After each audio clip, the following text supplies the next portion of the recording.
So you're saying there won't be new camps, more camps to hold detained migrants. Well, there might be. Now, this is a question that I knew the answer to. Okay. Of course, there were going to be concentration camps. Like, you can't deport people without detaining them. And you can't detain people without putting them in concentration camps.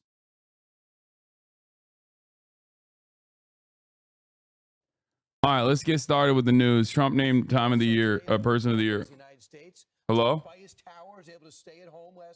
Pretty happy because we know he likes to collect magazine covers. Right. But now he doesn't have to mock one up. For the second time, he is Time Magazine's Person of the Year. To me, there are other contenders, but if they did anything but name him, that would be flat out biased. Well, so Time.com has just released that, and I'm looking at the actual article, and it's great.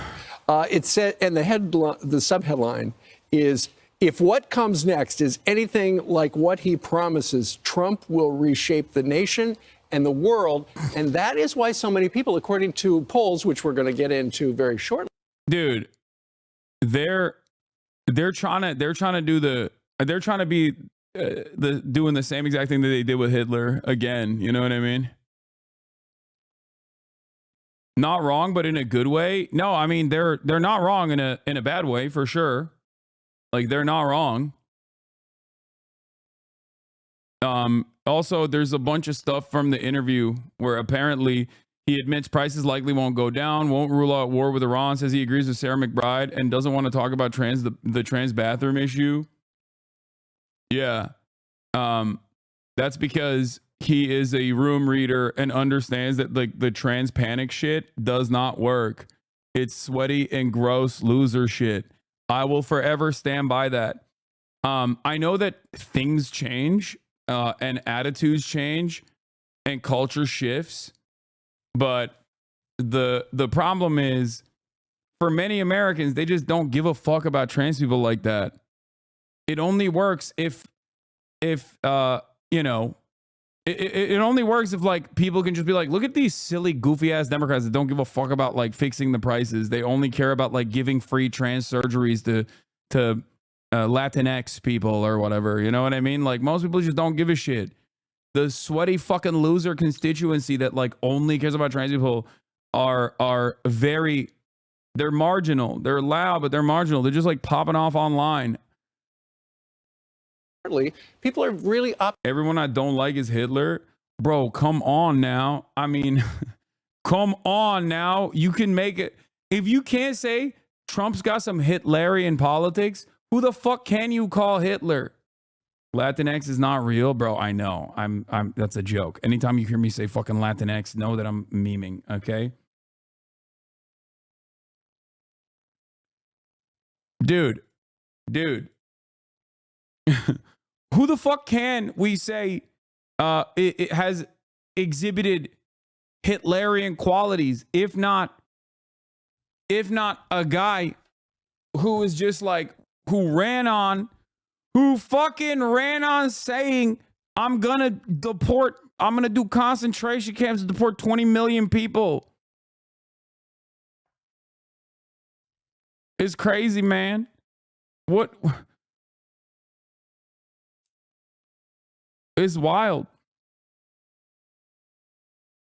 I saw someone say that calling Trump Hitler was anti-Semitic. Yeah, people are just fucking so brain broken. All right, we'll get in that. Let's just keep going about the next 4 years. Look, over the last 4 years, things have not gone well, and people are ready for something new, something better. He was Time Magazine's Person of the Year in 2016 when he won that election. Also up for the other contenders were Joe Rogan and Elon Musk, Kate Middleton, and Kamala Harris. But and Benjamin Netanyahu. Well, that's right. It's hard to believe that the election was just last month. And I mean, feels like he's already the president, right? Exactly. I mean, and to Joe Biden's credit, he's essentially stepped out of the way and allowed Donald Trump to start doing what he's doing right now. And I think when you look at the other people that were considered, he was the only choice. I mean, you can't have Kamala Harris that lost the election, then become the person of the year. But by the way, as Trump moved in, he has Steve Witkoff over in the Middle East. He's got Tom Homan working the border, doing his appearances. Already. So he's got that going. The president of the United States got rid of the FBI director, put so much pressure on him. He actually saluted. I can't believe it's only been a month. I actually cannot believe it's only been a month since this happened, because it feels like a lifetime ago. Like, it literally feels like it was a year ago that the election happened. And goddamn, dude. Saluted the moment that he set aside. Great day for America. And then he's got his nominees stealing out of the spotlight in Capitol Hill. So they're following him around. And he's already calling the Prime Minister of Canada, meeting with him. He's already calling the But Ainsley, you know what's different now? What? It's not really Trump tweeting or going. It's kind of like the things he's doing rather than the things he's saying. Action. You think he learned from mistakes 4 years ago? I don't know. I think it's definitely intentional. I also don't think he's not in the middle of an investigation. No one's questioning the authenticity of his election. No. They're not talking about Michael Flynn making a call from Puerto Rico and them saying he's talking to the Russians about some secret deal to toss the country. Even Fetterman was tweeting on Truth Social. I think he's the first Democratic lawmaker to get on Truth Social, and tweeted out that Donald Trump should be pardoned for the case here in New York. You know what, Ainsley, to your point about why he's doing things differently last time, I think last time when he won, it was kind of a surprise. It's like, okay, I ran for a year, but I won. Now what do I do? Yeah, it was a surprise because Americans were kind of oblivious to the ways in which America operates, okay? Many Americans were oblivious to the anger and resentment that a lot of people felt towards these institutions that ruined their lives. And many Americans were like, oh, they'll never vote for this like racist charlatan. There's no way. And Americans were like, nah, dog, that guy is just like me for real. He's talking like me and he's walking like me. And I think part of that shock came from the broadest subsects of society that still were laser focused on mainstream media as their primary source of information, that I think were deluding themselves into a different America than the one that actually exists. One where people do have reverence for the institutions, if that makes sense.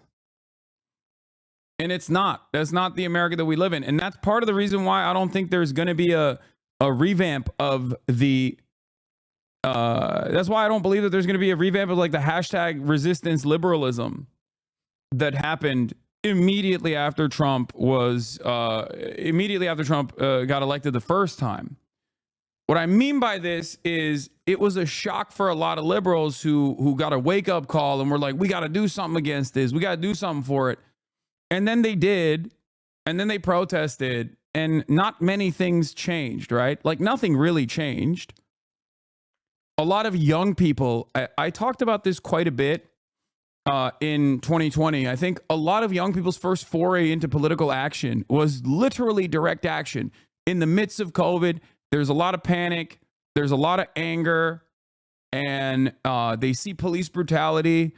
They consider it to be unacceptable. They take it to the fucking streets. And then what came of that mass mobilization? Nothing. And when that happens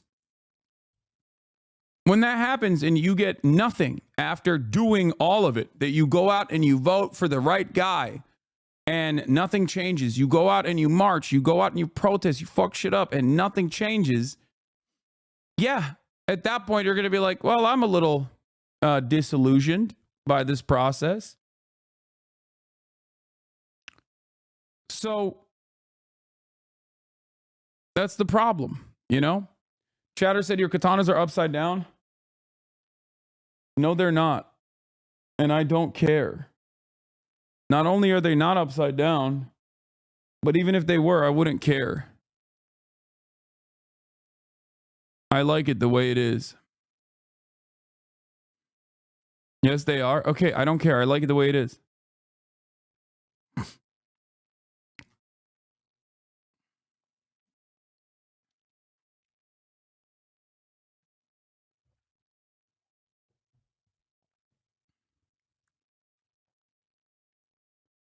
BLM, March for Our Lives, Women's March, youth climate stuff, all kind of led to nothing for progressive Gen Zers. Yeah. How do you expect, or why do you expect progressive next generation people that took it to the goddamn streets, that did everything, that did like the outside of the politics stuff, but then also they went out and they voted, and then they didn't see any positive changes in their lives? How do you expect anyone to feel like their voice matters in this process? I think their voice clearly doesn't matter in this process, and they came to that recognition and they felt disillusioned, and now we're living in the ashes of that.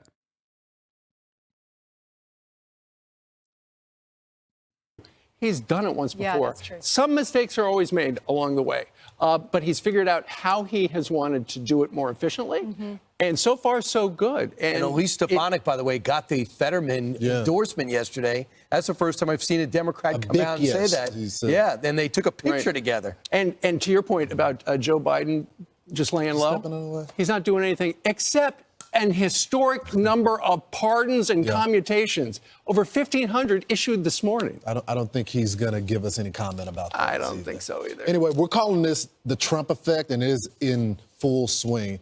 The last Fox News poll of the year is showing that the majority of voters feel hopeful about his victory, 54%. That's right. And with under 6 weeks until Inauguration Day on January 20th at noon, plans are well underway, including an invitation to the China President Xi Jinping to show up live in Washington. If he accepted, he would be the first foreign leader to ever attend. Is that right? That's right. Bro, he's going to make a MAGA communist out of me. I swear to God.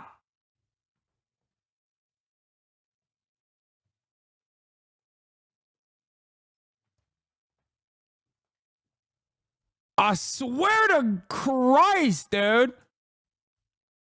Yo, what are you doing, man? Oh, God. His love for, like, strong men is so crazy. Bro, they're championing this like it's a good thing, as if their viewers don't hate China. No, I mean, but Trump thinks it's a good thing because Trump is like, I'm very strong on China, but also at the same time, not only he's very strong on China, but also he likes the strongman aspects of Chinese governance. He likes that Xi is a strong man. Like he likes him for the wrong reasons, I guess. Kind of. Like he doesn't like the centralized power for the broad, 15, 20-year agendas that can dramatically improve the material conditions of like Chinese people with like even development and stuff like that. But he likes it for the mass surveillance apparatus and the fact that like maybe he looks at it and he's like, well, you guys are really cleaning. You guys are really cleaning our pockets with your economy. I don't like it. And they worship you. They worship you over there. I want them to worship me. Yeah, it's crazy. He's jealous of Xi's perfect hairline. Yeah, he does have a really good hairline. The first foreign I'm leader hoping to ever attend. it's in the script. Okay. And Trump's inaugural fund getting a boost from a surprising source, from Mark Zuckerberg. This is only a surprising source if you're a fucking idiot, okay? This is the least surprising revelation. I've been saying this. It's only surprising if you're like, oh, I don't understand. We've been lying and saying Mark Zuckerberg is woke for the last like 4 years when it's very clear that he was never actually woke. He's a fucking billionaire. Of course he wasn't woke. They're like, oh, I'm shocked. I'm shocked that the company, the social media billionaire that is responsible perhaps for the most active right-wing QAnon radicalization is paying the piper, is bending the knee to the guy that he thinks is very cool. Of course, these guys are going to kiss the ring. Of course, they want favorable deals. They know Trump will play ball if they kiss that ring. Trump is not like a super petty, super vindictive guy. I don't think he's not. He's a narcissist. You give him his flowers and he's going to be like, great. I love that. Can you help briefly explain why conservatives seem to be very concerned about human trafficking, but are so callous to other issues concerning endangerment and rights violations of the general population? They're not actually worried about human trafficking either. They're just worried about like a conspiracy of human trafficking that they've concocted in their brains. I mean, the most famous instance of human trafficking that happened under the Biden administration in broad daylight when Republican governors Greg Abbott and Ron DeSantis actively trafficked humans from Texas to blue states to successfully blow up the processing structure that existed for people that wanted to get temporary protected status or legally seek out asylum. They did that. You know, they did that. They did that in broad daylight, and Biden did nothing about it. And it was one of the most successful ways of using humans and human trafficking to prove a point. Now, the real point that they proved was, yeah, if you dump 100,000 people that are supposed to have their day in court and get legally processed through the system into unsuspecting blue cities, and then the federal government doesn't actually get in. The federal government doesn't actually step in and like try to help to alleviate some of the stress here. Then yeah, it's going to destroy the structure that exists. That's the only thing that they proved. The only thing they proved is when there's no federal mechanism of pushback that right-wing governors get away with human trafficking. Meta donating $1 million as the tech billionaire looks to mend ties with Trump. Because remember, he took him off of Facebook in 2021 and then put him back on a few years later. That tells you a lot that they're mending the relationship. Yeah. He grew his hair out and he started doing jujitsu. I don't know if it's related. And he wanted to take on Elon Musk and it never happened. Yeah, he's trying to look more like Danny Penny, perhaps. Also, remember, the Zuckerbucks in those key districts made him put his hand on the scale with a shadow banning of the conservative groups and conservative politicians. And he's not the only. I think it's kind of crazy because so much of like virtually every single thing this guy just said. Remember, this is the most popular news network in the United States of America. Okay. And virtually every single thing that man just said, Brian, kill me. Every single thing he said is just a straight up lie. Okay. There is no other way to tackle the issue without just addressing that he is just lying. Like the Zuckerbucks or the fact that Facebook was actively suppressing conservative opinions. This is a falsehood. Spend any time on Meta products. Spend any time on Facebook, and you will very quickly understand that this is just a straightforward lie, okay? Facebook is filled to the brim with the most insane right-wing sentiment. Right-wing content creators on the news tab on Facebook have consistently dominated. Back when I was a Facebook content creator for the Young Turks, I couldn't believe I couldn't believe what I was seeing. Like these guys were actively going to Congress and saying, Facebook is suppressing us. Facebook is silencing us. Facebook is blacklisting us, right? When in fact, they weren't doing that at all, okay? They were not doing that at all. In that process, while they were cry-bullying Facebook to get more favorable algorithmic outcomes for themselves, they were already dominating the algorithm, okay? They were already dominating, and they never stopped dominating the algorithm. They've always dominated the algorithm, but what happened in that process is that they turned around and they hired right-wing Republicans. Okay, here, Facebook's top 10s. Yep. Facebook top 10s, a bot that posts the source of the top 10 performing links. This is on October 7, 2020. The top performing link posts on U.S. Facebook pages in the last 24 hours are from Dan Bongino, Fox News, Fox News, Fox News, Donald Trump for president, Fox News. Number 7, TMZ. Number 8 is CNN. Number 9 is NPR. Number 10 is CNN. And they still, at this time, were complaining about how much Facebook was suppressing the truth, how much Facebook was suppressing right-wing sentiment.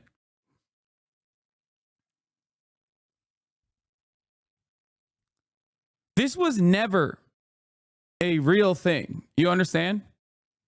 Republicans are so good at creating fake grievances, leaning on those fake grievances, and then creating an environment where they make everybody believe these fake grievances and then use Congress to basically bully these massive institutions, these big-ass social media companies, in an effort to get even more favorable results than the ones that they already have.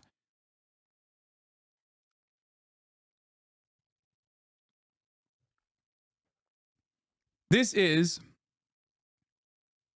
kind of similar to the way that right-wing grievances in the sphere of like Christian nationalism works, right? Most people understand that the idea that like Christianity and Christian thoughts are being suppressed in the United States of America is fucking stupid. Like the war on Christmas shit, right? Everybody laughs at this. But the real reasons why the Republicans actually run with this falsehood is because it's not necessarily that Christianity is being suppressed. The reason why they go with this grievance politics is because they match up. They match up some kind of like oppression, some kind of anti-Christianity oppression with gay people existing, with women being able to get abortions. It's a way to reframe restrictions that they want to implement it's a way to propagandize their position. It's a way to reframe the restrictions that they actually want to implement on others by saying, no, we don't want to restrict other people's freedoms. It's just that you're restricting my freedom. Okay? That's it. And it's the same process here where it's like, it's not that the right is being silenced. That's not real. They just made it up. But the real reason why they say that is so that they get even more favorable algorithmic boosts. That is the main purpose of this, and it works. That's how they get Congress to bully Facebook and maybe even threaten Facebook with like trust busting, for example, so that Facebook will then turn around and bring forward a right-wing people. Yeah, exactly. Work the referees. Thank you. Man Plan 80. They work the referees a little bit so that they go and they hire, Heritage Foundation people to do their content moderation. That's the real purpose here. And they have done that. They've been doing this since like 2016. Right? Like it's not new. It's not new at all. They had like people from Tucker Carlson's Daily Caller doing moderation on Facebook. It's ridiculous,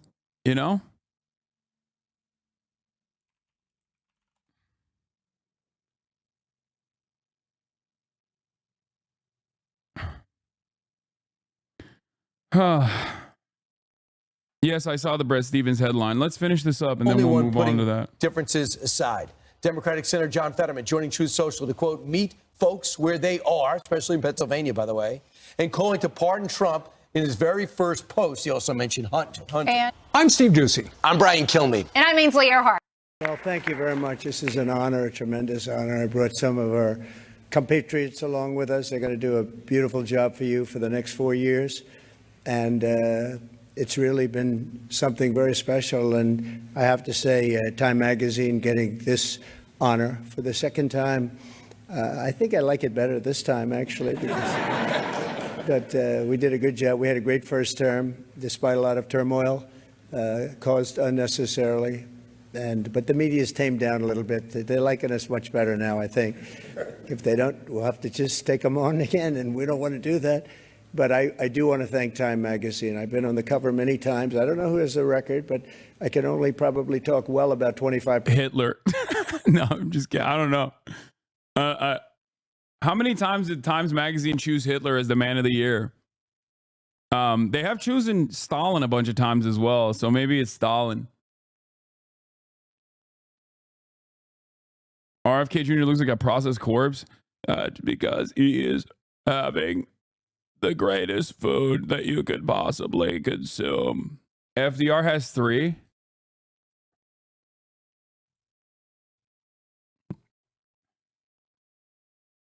Percent of the covers. 25% are great. The others I just sort of hide. But it's been an honor, and every time it's an honor, I will tell you. And thank you very much for doing it. And thank the whole group at Time. Really very professional people. Thank you very much.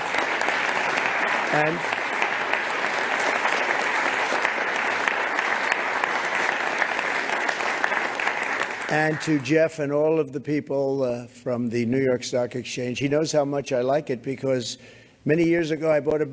All right, let's talk about some of the stuff that he mentioned in this interview. Okay. Is there an actual interview? Like, was it filmed at all? Or is it just like written? Because to summarize some of the serious parts of the interview, yeah, you had an extraordinary year. Glaze, okay? Flawless campaign. I call it 72 days of fury. There were no days off, no timeouts. If you made a mistake, it would be magnified at levels that nobody's ever seen before. We hit something that was very special. We hit the nerve of the country. They don't want to see jails emptied out into our country. They don't want to see people from mental institutions being dismissed from their institutions. Okay? Mr. President, what did Democrats not get? You said they didn't get it. What do you mean by that? I don't think they got the feel of the country. The country was angry because of immigration, because of the people, millions and millions of people. No. This is one of the most frustrating parts about like how successful propagandizing works. The country is angry. This is correct. It's just that the Republicans recognize that anger and redirect that anger towards immigrants. That's it. But the country is angry because of the economy. And the immigrants are not actually contributing to the economy in negative ways. As a matter of fact, they're contributing to the economy in positive ways. So that's the unfortunate problem here, that only one side at least recognizes the anger and then channels that anger to appropriate vectors of hate. Vectors that are inoffensive to the current existing hierarchies, just to confuse people, just to divide people, just to turn around and say like, yeah, no, it's not the wealthy, it's not the rich that are fucking you over. It's actually the migrants. And that's it.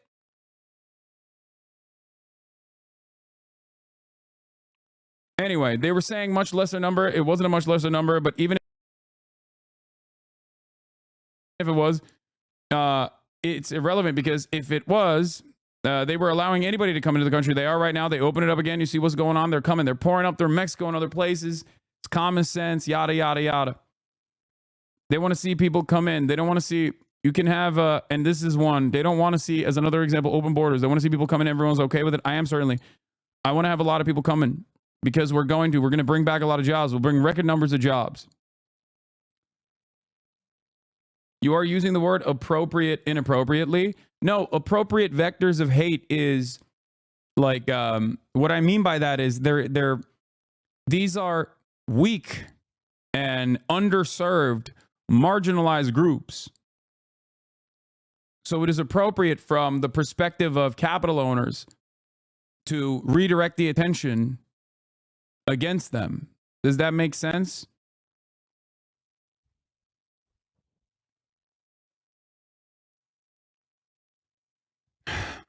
That's it. Because when you shit on the blob of undocumented immigrants, or when you shit on an entire population of trans people, like, you're not disruptive. You're not actually harming the status quo. Yeah, just use a different word. Man, shut the fuck up. Okay, here, take a week off. I used it correctly. What are we doing here?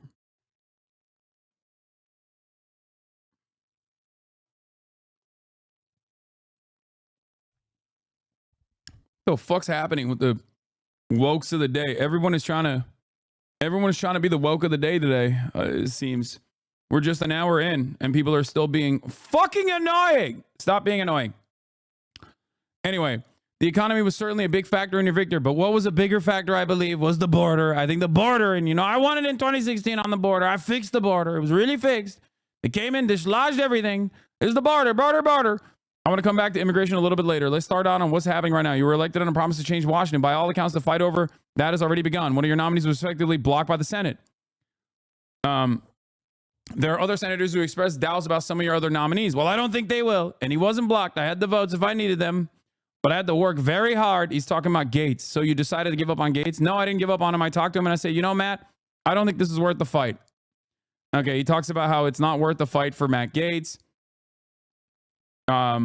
That's so he is conceding on that front. You met in person with Gates and had 5 hard-nosed senators. Not with the senators there. No, I called those senators. My relationship with the Senate is very good. Many of them I endorsed. Yada, yada, yada. I really don't care how they get them approved as long as they get them approved. It's up to the Senate. We commit to honoring Senate's authority to reject or confirm. Well, sure, I want him to do that. I don't think there's too many. I don't think that, look, everybody has. That's why they have menus in restaurants. Okay. Do you think the quote Trump verbatim in history books with all his pauses and shit? Okay, that's silly. I don't really care about that. What is this? My dad literally wants to invade Mexico, but my Mexican partner thinks the people in small Mexican towns would love that because you have to pay the cartel to leave the town, let alone the country. My boss had to pay $15K to bring her deported husband home. What? Good luck. Yeah. Yeah, they'll be waving the flags. I understand immigrants overall lead to economic growth, but is there specific data on illegal immigrants specifically? I mean, that is the same. Undocumented immigrants do lead to economic growth. It's the same as documented immigrants, but it's even more economic growth. The problem is our mistreatment of undocumented migrants is the real issue. Not processing them is the real issue. We just hyper exploit them, and that also causes that also is a depressive force on overall wages in the country.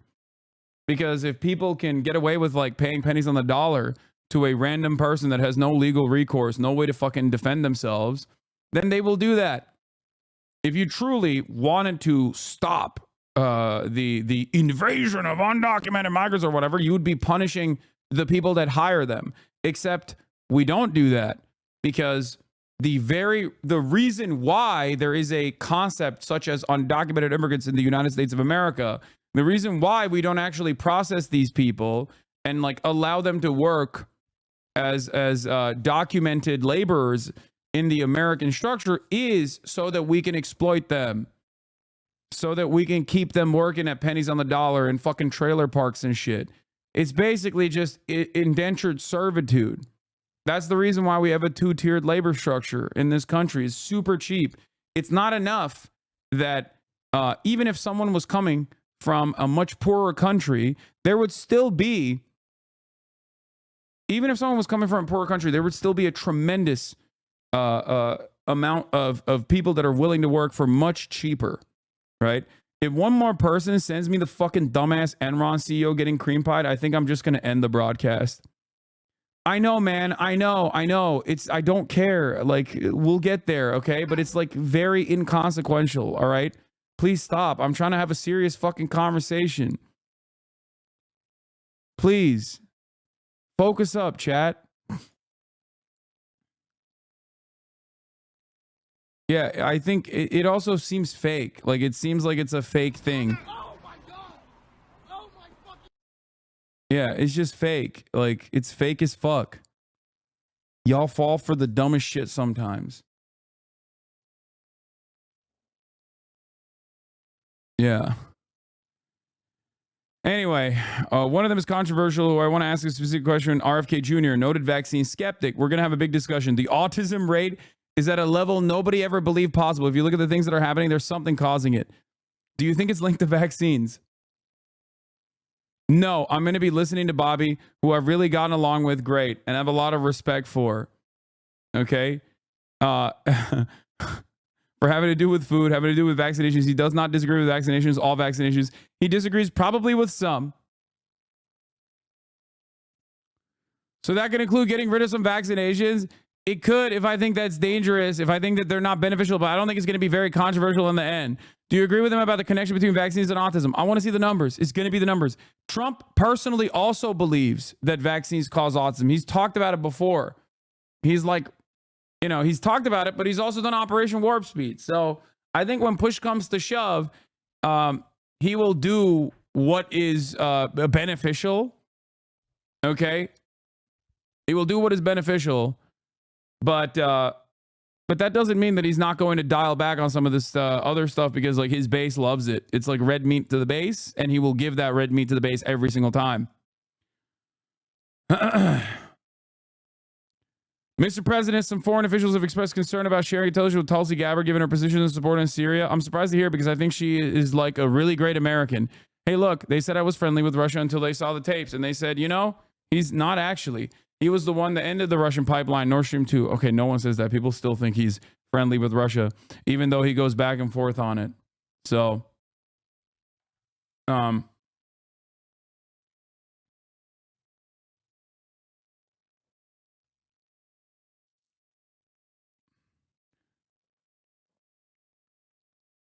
I don't know. I'm surprised to hear it. Thank you. But yeah, wait, what? No, that's generous. Thank you. By the way, do you want hors d'oeuvres or anything? No, that's generous. Thank you. You sure? Yes, but thank you. If you learn the foreign officials are withholding intelligence because she is the head of your intelligence, would that change your calculus? I don't know. I'm surprised to hear it. I heard that the first time the other day. I mean, she's a great American.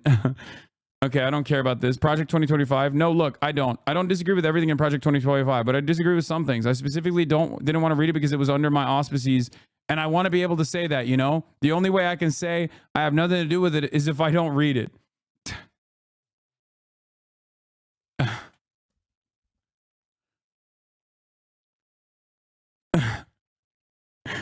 It's also because I don't know how to read.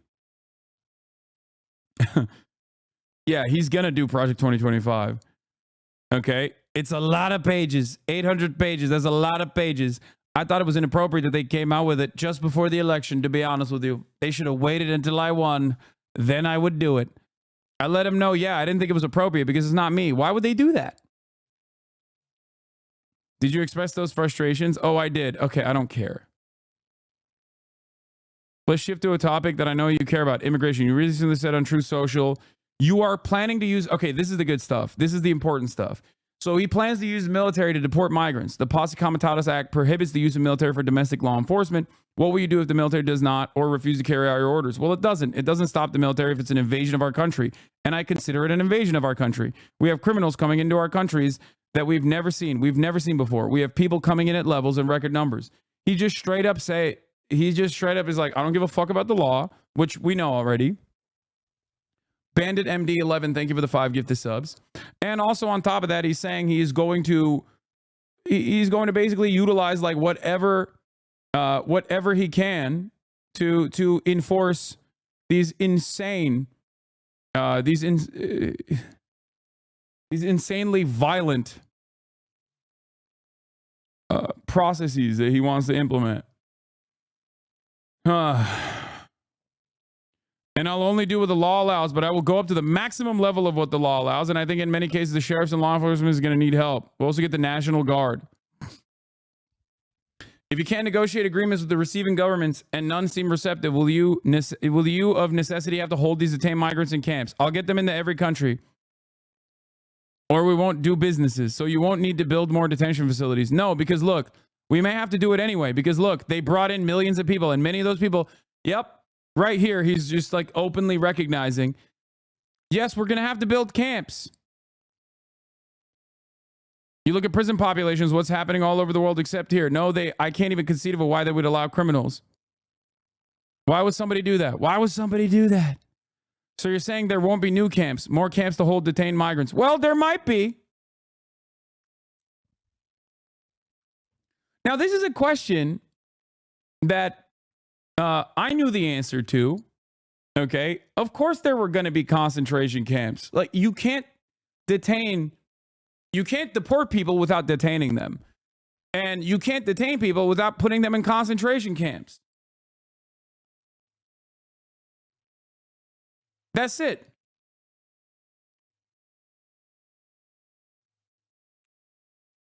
That's it. Whatever it takes to get them out. I don't care, honestly. Whatever it takes to get them out.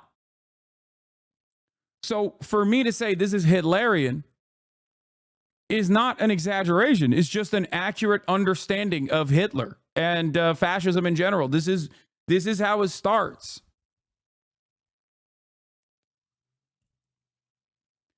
Again, I'll do absolutely everything within the confines of the law, but if it needs new camps, but I hope we're going to need too many because I want to get them out, and I don't want them sitting in the camp for the next 20 years. I want them out.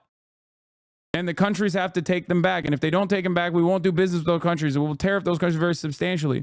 When they send products in, they will have substantial tariffs, and it's going to make it very hard for them to do business with us.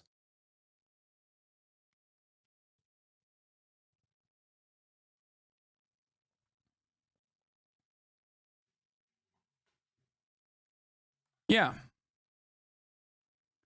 A question on the minds of a lot of Americans. Will you restore the policy of separating families? I don't think I won't have to do it because, first of all, it wasn't my policy. It was Obama's policy.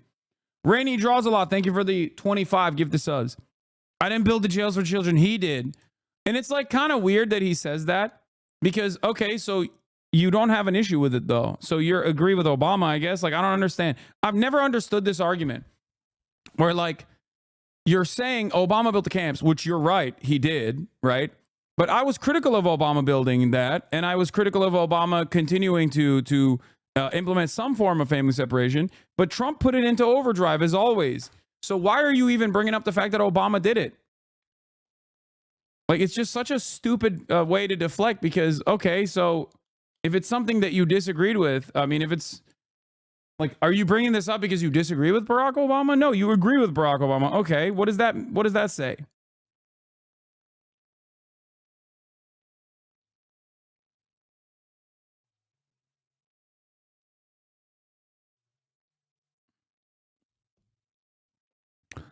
I don't want to litigate the past. I'm just asking if you will do this. Well, you said your policy. This was a policy of the country. I don't believe we'll have to because we will send the whole family back. Yeah. He also says we're going to do concentration camps, but we're not going to do child separation because we're going to pack up the kids too. As in, we're going to put the children in the concentration camps. Does that help you understand the situation a little bit better? Was there another form of governance that happened not that long ago? Perhaps almost 100 years ago. Well, I guess, closer than that. Less than 100 years ago, where there was a policy of putting everyone in camps, including the children.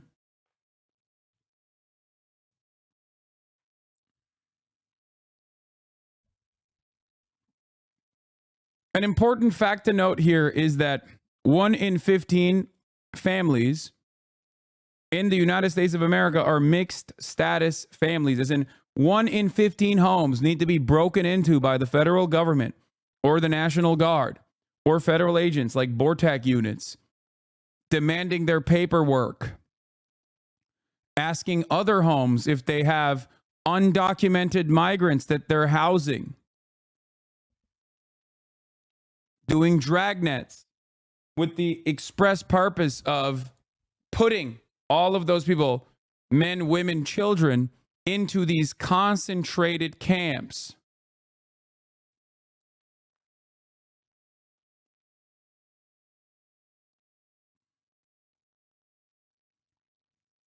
Raids at workplaces, raids in towns.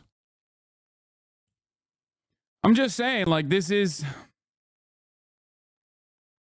something that he is signaling he's going to do. It was his signature policy that he said he was going to do. Deport them together? I would much rather deport them together, yes, than separate. By the way, when you talk about separation, we have 325,000 children here during Democrats, and this was done by the Democrats who are right now sex slaves or dead, and they were all allowed. Many of the people who voted for you, as you mentioned moments ago, cited high prices, particularly of food and groceries. If you deport millions of migrant agricultural workers, won't the food prices rise sharply? No, because we're going to let people in, but we have to let them in legally. We don't want people to come in from jails. We don't want the jails of Venezuela and many other countries.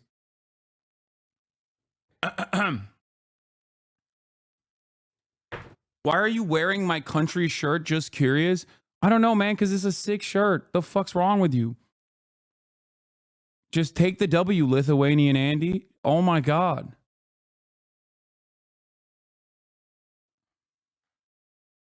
He's asked so many times, too.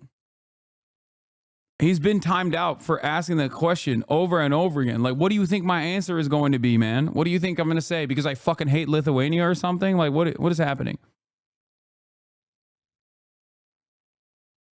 Why are you wearing my country shirt? Just curious. Why are you wearing my country shirt? You got timed out. Still consistently is asking it. It's because I'm Lithuanian in my heart. Okay? In my heart, I'm Lithuanian. That's why. Estonia is not even number 1. Maybe it's number 2. Lithuania number 1, Estonia number 3. Okay? How about that? I'm tired of all the fucking positive play that Latvia, Estonia, all these other countries are getting. It's time for Lithuania, baby.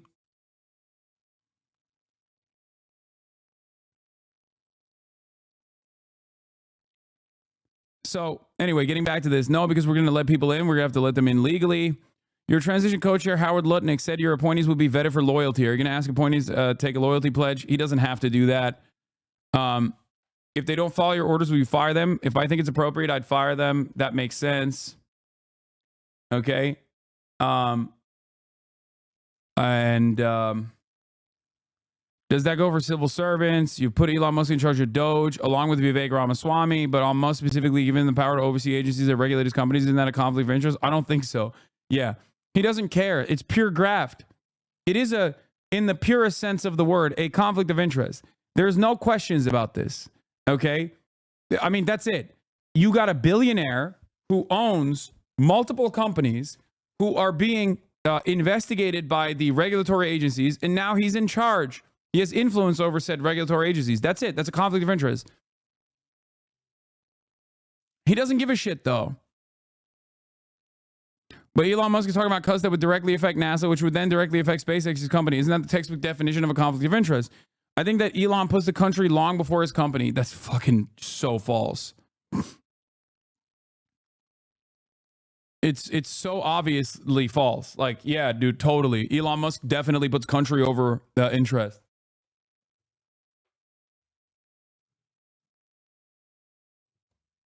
What a ridiculous crock of shit.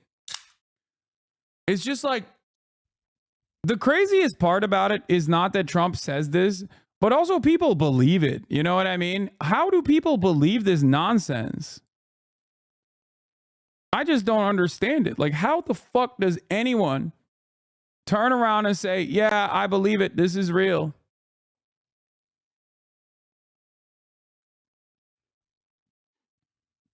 Yeah, this is a good billionaire. This is a good CEO. He's our guy. God. Americans are so dumb, dude. What do you plan to do? I mean, I'll give you an example. We want to move the schools back to the States. We want to, he's talking about abolishing the Department of Education. A virtual closure of the Department of Education in Washington. Virtual closure, where you're going to need some people just to make sure they're teaching English in the schools. Okay, English and mathematics, let's say. It's great. It's great to have the absolute dumbest people in charge of making America even dumber. And then 10 years down the line, we will look back at this and go, how the fuck did we drop the ball so hard? How do we drop the ball so hard? Look, and then he always brings up Norway. He'll bring up Norway, sometimes even China. Like, he brought up Norway and China in a conversation where he was like, look, they're beating us. And it's like, yeah, they are. Except it's the exact opposite, because they have a centralized structure and a focus on making sure educational outcomes are as even as possible. That can only be done through a public system.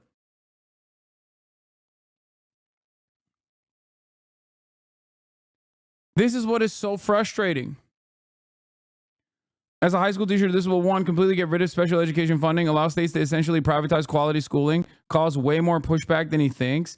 I think we're so cooked. Like, I don't know. It's just, we are making the country shit.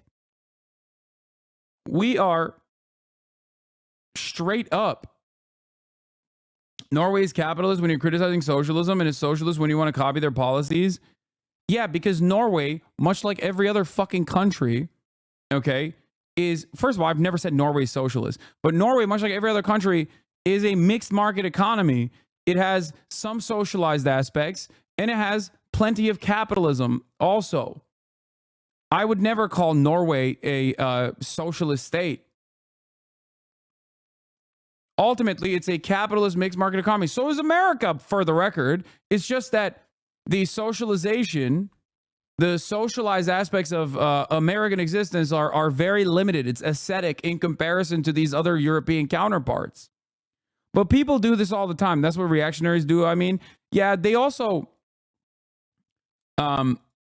do this. You're right, but they also do this for China. You know, they'll be like, China is terrifying. Is a communist shithole.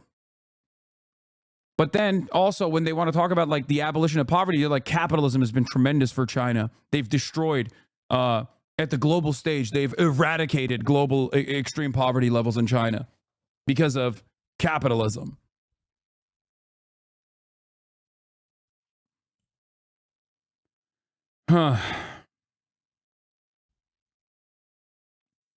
Everyone knows you're a reactionary. Me?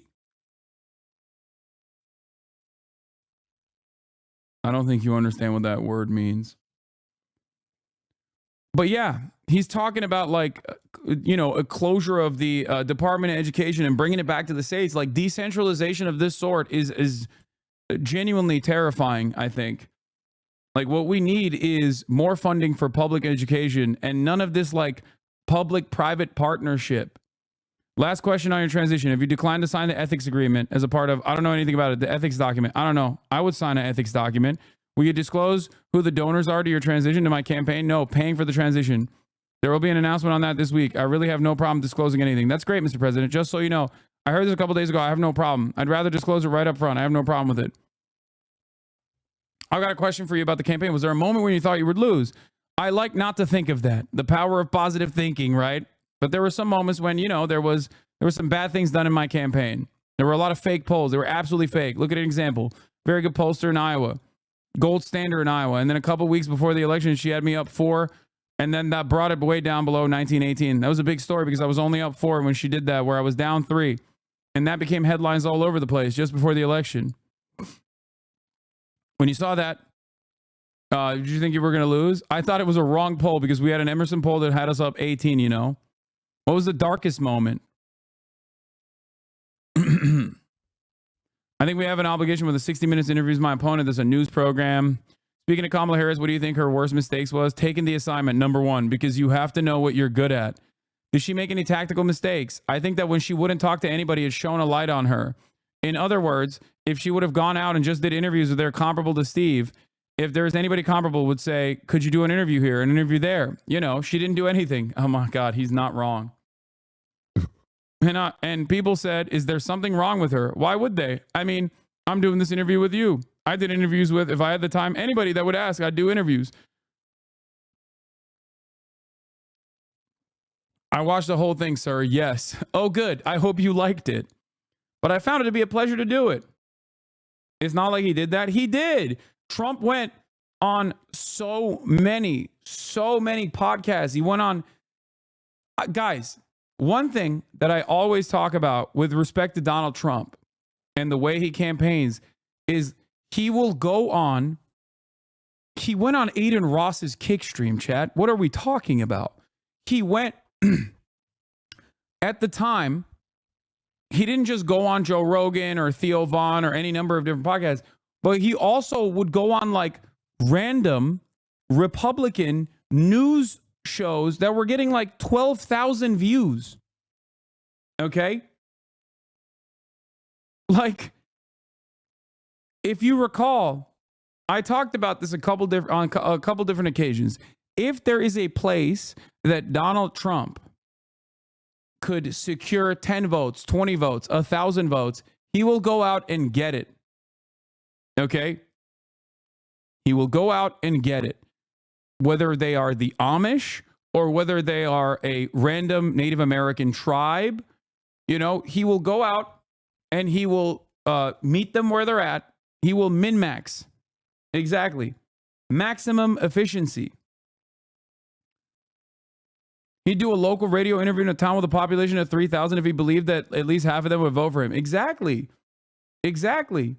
And he did do that because he was interested in winning. Yeah. An example that we use quite frequently is the lobster people in Maine. Exactly.